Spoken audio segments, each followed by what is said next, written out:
우리가 요즘 주일 예배 시간에 나누는 창세기 말씀에 나오는 주인공이 있다면 야곱입니다. 야곱.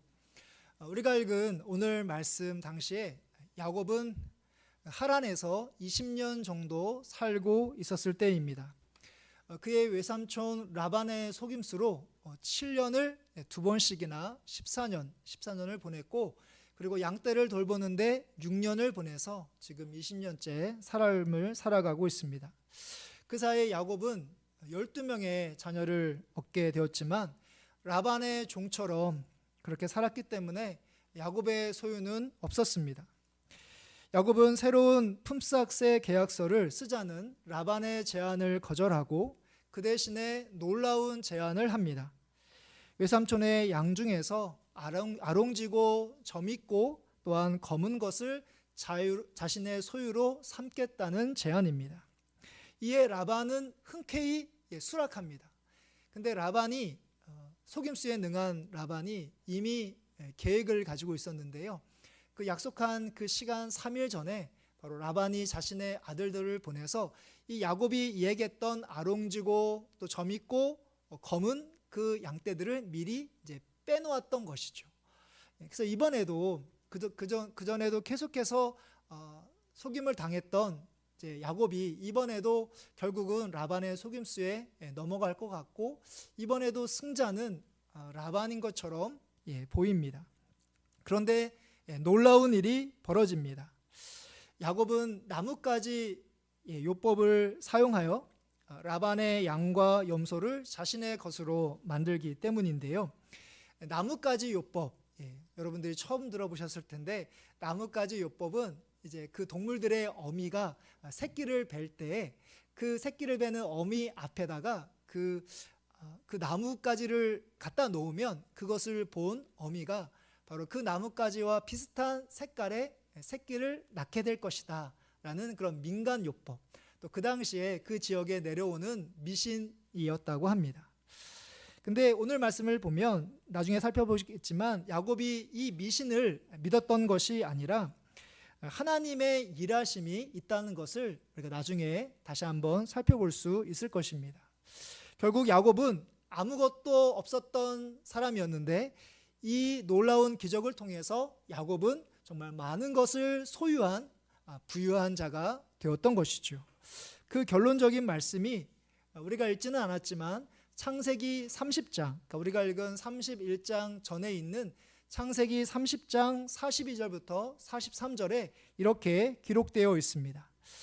약한 양이면 그 가지를 두지 아니하니 그렇게 함으로 약한 것은 라반의 것이 되고 튼튼한 것은 야곱의 것이 된지라.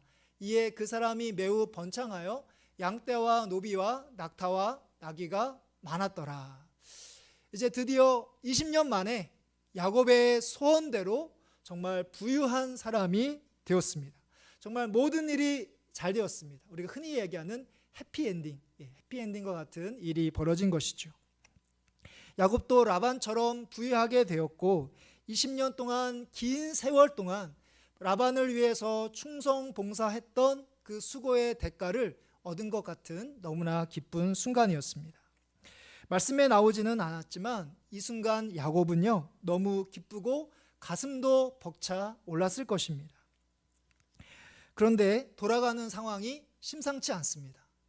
1절부터 2절의 말씀이 나와 있는데 야곱은 라반의 아들들이 서로 이야기하는 것을 우연히 듣게 됩니다. 그러니까 라반의 아들들이 서로 이야기할 때 저 야곱이 자신의 아버지 라반의 소유물을 뺏었다는 이야기를 그 라반의 아들들이 이야기하는 것을 듣게 된 것이죠. 그리고 라반의 안색을 보니까 이전에 자신을 대했던 태도와 전혀 다른 것을 보게 되었습니다. 모르긴 몰라도 분위기가 심각하다 못해 살벌하게 이 야곱이 느꼈던 것이죠. 앞으로 자신에게 어떤 일이 일어날지를 이제 모르게 되었습니다. 혹시 라반이 자신의 아들들과 사람들을 동원해서 내가 자고 있을 때, 내가 모르고 있었을 때 나를 해치는 것은 아닐까라는 두려운 마음까지 바로 야곱이 들었을 것입니다. 그런 순간 모든 일이 다 잘 돼서 이제 아무런 걱정과 근심과 염려가 없겠다 싶었던 그 순간, 하지만 돌아가는 분위기가 심각하지 않고 자신이 어떻게 될지 모르겠다라는 두려움 가운데 있었을 때, 그 순간 바로 하나님께서 야곱에게 찾아오셔서 야곱에게 말씀하십니다. 그 말씀은 바로 가나안 땅으로 이제 돌아가라 라는 명령입니다. 우리가 읽은 3절의 말씀인데요, 3절의 말씀 우리 같이 함께 한번 읽어보도록 하겠습니다. 여호와께서 야곱에게 이르시되 내 조상의 땅 내 족속에게로 돌아가라. 내가 너와 함께 있으리라 하신지라. 아멘. 이 하나님의 명령에 야곱은 놀랍게도 지금 살고 있었던 하란을 떠나서 자기가 태어났던 그 약속의 땅 가나안으로 돌아가기로 마음을 정하고 자신의 아내들과 상의를 하기를 시작합니다. 만일 야곱에게 라반과 그리고 그의 아들들로부터 불안과 공포가 없었다면 과연 야곱이 이 순간 하나님의 말씀을 받아들였을까요? 하란에 거주한 지 20년 만에 정말 맛본 가장 큰 성공이자 지금까지 고생하고 수고했던 보람을 느꼈던 그런 순간이었기 때문에 이곳을 떠나라 라는 하나님의 그 명령에 순종하기란 쉽지는 않았을 것입니다. 우리의 인생을 뒤돌아볼 때 내가 만일 실패가 없이 하는 일이 잘 되었다면 과연 과거에 그때 내가 하나님의 음성을 들을 수 있었을까? 저는 확실히 이야기하건대 하나님의 음성을 듣지 못했을 것입니다. 만일 하나님의 음성을 들었다 하더라도 하나님의 음성을 듣고 한 귀로 흘려버렸을 것입니다. 아무런 문제 없이 평탄하게 살다가 우리는 여러 문제와 어려움을 만나게 됩니다. 예를 들어서 건강의 문제, 또한 재정의 문제, 사람들과의 관계의 문제, 또 앞으로 미래가 어떻게 될지 모른다는 막연한 그런 불확실한 것에 대해서 우리의 마음이 근심하고 걱정하는 그런 두려움의 그런 문제를 우리가 만나게 됩니다. 우리가 그런 문제를 만나게 되면 우리의 마음이 이제 갈급해지게 됩니다. 하나님을 쉽게 얘기해서 찾게 됩니다. 나의 힘으로 해결될 수 없기 때문에 마음이 갈급하고 하나님을 찾게 될 때 하나님께서 우리에게 말씀해 주시는 그 하나님의 그 말씀을 하나님께서 내게 주시는 말씀으로 우리가 드디어 받아들이게 된다는 사실입니다. 그래서 우리가 그런 경험과 그런 은혜가 있었기 때문에 우리가 평생토록 지금까지 하나님을 믿고 신앙생활을 할 수 있었던 것이죠. 만일 여러분 중에 야곱과 같은 그런 심정이라면 여러 가지 문제 때문에 근심하고 걱정하고 또 불안하고 두려워서 또한 잠을 못 주무시는 그런 일들이 있다면, 어떤 두려움이 있다면 성령께서 여러분들의 마음을 열으셔서 하나님을 바라볼 수 있게 하시기를 바랍니다. 여러분들 옆에 계시는 그 하나님, 내게 아무런 문제가 없을 때에는 하나님을 찾지 않지만 내가 해결할 수 없는 문제와 어려움을 만날 때 하나님을 찾게 되고 그때 바로 내 옆에 계신 하나님이 계신다는 것을 우리가 느끼게 되고 하나님께서 하시는 그 말씀, 우리가 문제가 없었을 때 우리가 말씀을 볼 때 그냥 지나쳐 버리지만 우리가 문제를 갖고 있을 때 하나님께서 우리에게 주시는 그 말씀이 바로 하나님께서 내게 주시는 말씀으로 우리가 받아들이게 된다는 사실입니다. 그래서 여러분들이 어려움 가운데 있었을 때 왜 하나님께서 내게 이런 어려움을 주셨을까? 라고 생각하지 마시고 우리가 그 왜라고 질문하면 답을 찾을 수가 없습니다. 하나님이 왜 내게 이런 어려움을 주셨을까? 그 질문에 대한 답을 찾을 수가 없고요. 그 순간에 내가 어떻게 하기를 원하십니까? 어떻게? 하나님이 이 말씀을 통해서 내가 어떻게 앞으로 삶을 살아가기를 원하십니까? 라고 하나님께 묻는 가운데 바로 하나님께서 여러분들과 함께 하신다는 것을 기억하시고 하나님께서 여러분들에게 주시는 그 말씀을 여러분들의 말씀으로 받아들이시고 오늘 말씀에서 야곱에게 떠나라, 가나안 땅으로 가라 했을 때 순종했던 야곱처럼 하나님께서 여러분들에게 말씀하시는 것을 그대로 순종할 수 있는 믿음의 성도님들 되시기를 주님의 이름으로 축복합니다. 야곱은 하나님의 명령에 즉각 행동으로 옮기게 되는데요. 그는 아내들을 불러서 지금의 상황을 설명하기 시작합니다. 5절의 말씀인데요. 5절의 말씀을 보시면 그들에게 이르되 내가 그대들의 아버지의 안색을 본즉 내게 대하여 전과 같이 아니하도다. 그러할지라도 내 아버지 하나님은 나와 함께 계셨느니라. 그 야곱은 두 아내와 상의를 하기 시작하는데요. 야곱이 두 아내를 불러서 라헬과 레아에게 설명하는 내용이 우리가 읽은 4절부터 13절까지 길게 소개되어 있습니다. 거기 내용을 잘 보시면 라헬과 레아의 아버지 라반이 10번이나, 한 번도 아니고 10번이나 야곱을 속인 내용도 있고요. 지금의 이런 상황에 발단이 된 나뭇가지 요법과 그리고 라반의 가축을 갖게 된 내용도 들어 있습니다. 야곱의 아내들도 이미 알고 있는 그런 내용입니다. 자신의 아버지가 10번이나 속이고 또한 이러한 놀라운 방법으로 부유한 그런 사람이 되었다, 이 사건을 알고 있음에도 이 야곱이 4절부터 13절까지 아주 길게 설명하는 것은, 아내들에게 설명하는 것은 이 내용을 다시금 반복하기 위해서가 아니라 그 가운데 계셨던 하나님의 이야기를 하고 싶었기 때문에 야곱이 길게 이런 내용을 자신의 아내에게 설명하고 있습니다. 라반이 10번이나 품삯을 속였다고 이야기한 끝에 7절 말씀을 보면 그렇게 라반이 자신을 속였지만 그러나 하나님이 그를 막으사 나를 해치지 못하게 하셨다라고 이야기합니다. 또한 나뭇가지 요법으로 라반의 가축을 얻은 것은 9절 말씀을 보시면 하나님이 이같이 그대들의 아버지의 가축을 빼앗아서 내게 주셨다라고 그렇게 증언하고 있습니다. 그러면서 한 가지 또 사건을 이야기하는데 야곱이 꿈꾸었던 꿈속에서 만난 하나님을 이야기를 하고 있습니다. 양떼가 새끼를 뵐 때였는데요. 그때 야곱이 이제 잠자리에 들어서 꿈을 꾸게 되었는데 하나님께서 꿈속에서 바로 하나님을 보게 하셨다는 그런 내용입니다. 바로 하나님의 사자가 꿈에 나타나서 야곱을 부르고 내가 여기 있습니다 라고 하자 하나님께서 12절에서 이렇게 야곱에게 말씀하십니다. 12절의 말씀을 보시면 이르시되 내 눈을 들어 보라, 양떼를 탄 순양은 다 얼룩무늬 있는 것, 점이 있는 것과 아롱진 것이니라. 라반이 내게 행한 모든 것을 내가 보았노라. 야곱이 20년 동안 라반을 위해서 온 마음과 정성을 다해 수고한 것, 하지만 라반이 감사하기는커녕 자신을 이용하고 속인 그 모든 순간들을 바로 하나님께서 지켜보셨다라는 그런 말씀을 꿈속에 하나님께서 나타나셔서 야곱에게 해 주신 것이죠.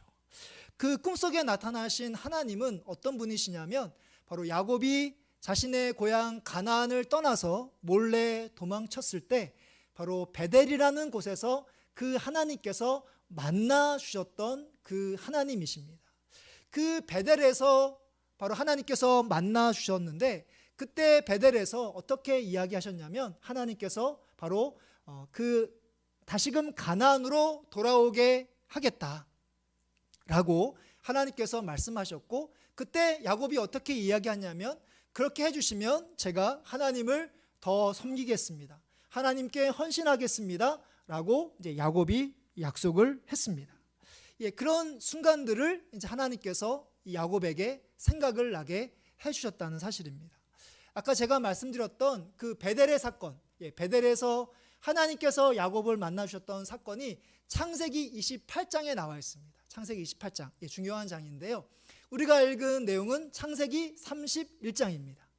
그 사이에 우리가 그 사이에 3장이 있지만 그 사이에 20년의 세월이 흐른 겁니다. 야곱에게 20년이라는 세월이 흘렀는데 창세기 28장부터 31장의 내용을 쭉 보시면 야곱의 그런 이야기 가운데 하나님에 대한 내용이 거의 나오지 않습니다. 베델의 하나님 이후에 오늘 말씀 전에 야곱이 하나님에 대해서 이야기하는 부분은 이렇게 많이 나오지 않습니다. 근데 우리가 읽은 31장에서는 하나님에 대해서 이야기하는 부분이 최소한 5번 나옵니다. 5번. 그러니까 하나님께서 바로 야곱에게 이렇게 부유하게 되고 어려움을 겪게 되는 것을 통해서 이 야곱이 하나님에 대해서 생각하게 된 것이죠. 다시 하나님을 생각하게 된 겁니다. 하나님이 내게 나타나셨지, 내가 이런 약속을 했지, 하나님께서 나로 가나안 땅을 돌아오게 하셨지, 돌아오기를 원하셨지 라는 하나님의 그 약속을 다시 야곱이 떠올리게 된 것이죠. 오랫동안 우리가 신앙생활 하면서도 우리는 여전히 하나님 하면 하나님은 나의 소원과 나의 바람을 들어주시는 분이라고 우리가 믿고 신앙생활을 합니다.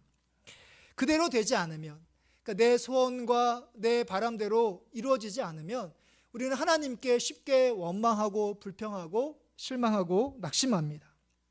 근데 우리가 믿고 있는 하나님은요, 나의 소원을 들어주시는 분으로 계신 것이 아니라 바로 하나님은 하나님의 소원, 하나님의 뜻을 나를 통해서 이루어 주시기를 원하셔서 바로 여러분들과 함께 계신다는 사실입니다. 야곱의 경우 그의 인간적인 소원, 그러니까 오늘 말씀 당시에 인간적인 소원이 있다면 그것은 하란을 떠나지 않는 것입니다. 이제 부유하게 되었기 때문에 인간적인 소원이 있다면 이제 그 하란 땅에서 그 부유함을 갖고 떵떵거리며 삶을 살아가고 자신을 이상한 눈초리로 바라보는 그 라반과 그 아들들의 마음이 달라지는 것, 여하튼 그곳을 떠나지 않는 것이 바로 야곱의 소원이었을 것입니다. 그러나 하나님께서는, 하나님의 원하시는 바는 바로 그가 그곳을 떠나서 다시 가나안 땅으로 돌아오는 것입니다. 그것이 하나님의 뜻입니다. 하나님은 아브라함과 이삭 그리고 야곱을 사용하셔서 모든 사람들이 하나님을 믿고 하나님의 구원을 받는 하나님의 백성이 되기 위해서 하나님께서 아브라함과 이삭과 야곱을 선택해 주셨던 것이죠. 그러니까 야곱 개인이 부유하게 하기 위해서, 하란 땅에서 떵떵거리며 살게 하기 위해서 하나님께서 야곱을 선택하신 것이 아니라는 사실입니다. 여러분들이 힘들고 어려운 일을 만날 때 성령께서 지금까지 여러분들의 삶 가운데 역사하신 그 하나님을 생각할 수 있는 그 은혜를 베풀어 주시기를 바랍니다. 그동안 잊고 있었던, 어려움이 없어서 잊고 있었던 그 하나님을 이제 생각하시고 여러분들이 바라는 그 하나님이 아니라 하나님이 여러분들을 통해서 원하시는, 여러분들을 통해서 이루기를 원하시는 그 하나님의 뜻을 생각하시기를 바랍니다. 그래서 하나님께서 여러분들에게 주셨던 그 말씀들, 또 여러분들이 하나님께 하셨던 그 약속들을 다시금 마음에 간직하시고 하나님께서 원하시는 뜻과 계획 가운데 순종하며 하나님의 길을 걸어가시는 믿음의 성도님들 되시기를 바랍니다. 이제 마지막 부분에서 야곱이 자신을 향한 하나님의 뜻을 이야기하자 그의 두 아내 라헬과 레아는 같은 마음으로 이제 결단을 합니다. 16절의 말씀인데요. 16절의 말씀 같이 함께 한 목소리로 읽도록 하겠습니다. 하나님이 우리 아버지에게서 취하여 가신 재물은 우리와 우리 자식의 것이니 이제 하나님이 당신에게 이르신 일을 다 준행하라. 아멘. 야곱의 이 증언을 들은, 이 간증을 들은 라헬과 레아는 야곱처럼 지금의 상황을 바라보고 있습니다. 야곱이 자신의 아버지, 바로 라헬과 레아의 아버지 라반의 재산을 빼앗은 것이 아니라 하나님께서 바로 아버지의 재산을 빼앗아서 야곱에게 주셨다라고 라헬과 레아가 그렇게 바라보고 있습니다. 또한 이곳을 떠나서 고향으로 가라는 하나님의 원하신 그 일을 따라가라고, 그 일을 준행하라고, 쉽게 얘기해서 라헬과 레아도 함께 하겠다고 바로 야곱에게 결단하고 다짐하고 있는 것이죠. 여러분들이 지금까지 믿음을 지키고 살아올 수 있었던 것은 여러분들이 신앙생활을 잘하고 여러분들이 하나님께 봉사하고 헌신했기 때문이 아닙니다. 그러니까 나 혼자서 잘했기 때문에 여러분들이 신앙생활을 잘했던 것이 아니라 바로 야곱에게 라헬과 레아가 있었던 것처럼 바로 여러분들에게도 믿음의 사람들이, 여러분들과 함께 동행하고 결단했던 믿음의 사람들이 있었기 때문입니다. 바로 야곱에게 라헬과 레아처럼 만약에 여러분들이 남편이라면 여러분들의 아내들이 있었기 때문입니다. 만약에 아내라면 여러분들의 남편이 있었기 때문이고요. 또 여러분들의 또 믿음의 친구들, 또 동역자들, 여러분들을 위해서 기도하고 축복해 주었던 많은 신앙의 선배들과 목회자들이 여러분들을 위해서 기도하고 또 중요한 순간마다 같이 함께 손을 붙잡고 격려하고 위로해 주었기 때문에 바로 여러분들이 지금까지 믿음을 지키고 신앙생활을 하고 있다는 것을 바라볼 수 있기를 바랍니다. 이제 말씀을 마무리하려고 합니다. 힘들고 어려운 때일수록 하나님의 그 말씀 속에서 하나님의 음성을 듣고 순종하시기를 바랍니다. 힘들고 어려울 때 낙심하지 마시고요. 갈급한 심령으로 하나님을 찾고 하나님께 더 가까이 나오시기를 바랍니다. 그럼 하나님께서 분명히 말씀해 주실 것입니다. 다른 사람들이 아니라 하나님께서 여러분들을 향한 하나님의 말씀을 전해 주실 것입니다. 그러면 그 말씀을 듣고 하나님의 뜻 가운데 순종하시는 것을 통해서 하나님의 뜻과 하나님의 계획을 이루어 가시고 여러분들 혼자가 아니라 여러분들 주위의 믿음의 형제 자매들, 성도들, 또 구역장님들, 또 목회자가 있다는 것을 기억하시고 같이 함께 의지하고 또 위로하고 격려하는 것을 통해서 끝까지 믿음의 삶을 지켜나가시는 믿음의 성도님들 되시기를 주님의 이름으로 축복합니다.